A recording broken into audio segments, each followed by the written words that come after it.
Yo mga idol, kamusta? Sports Talk PH nga pala.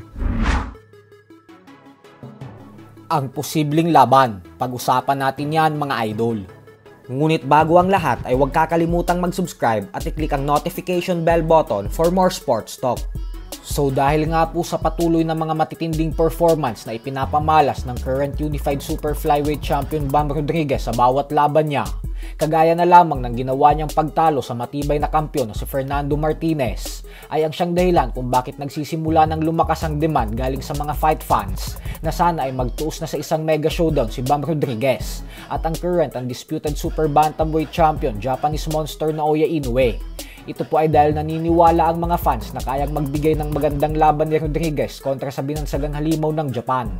Subalit ayon nga po sa ibang mga eksperto ay kung sakali daw na magtuos si Inoue at Rodriguez ay hindi na daw sila magugulat kung lumabas bilang isang underdog si Inoue sa kauna-unahang pagkakataon at si Rodriguez naman ang magiging yamado.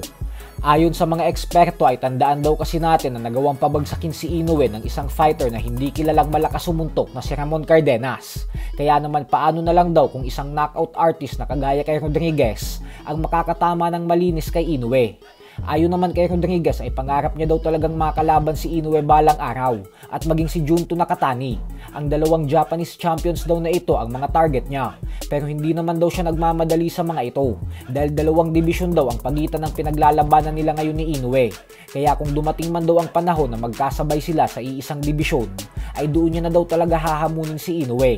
Sa kasalukuyan po ay number 6 pound for pound best active fighter si Rodriguez sa The Ring Magazine, habang si Inoue naman ay pangatlo. Pero giniit po ni Rodriguez na matapos ng kanyang naging matagumpay na laban kay Martinez, ay sa palagay niya umano ay nasa pareho na silang level ni Inoue ngayon.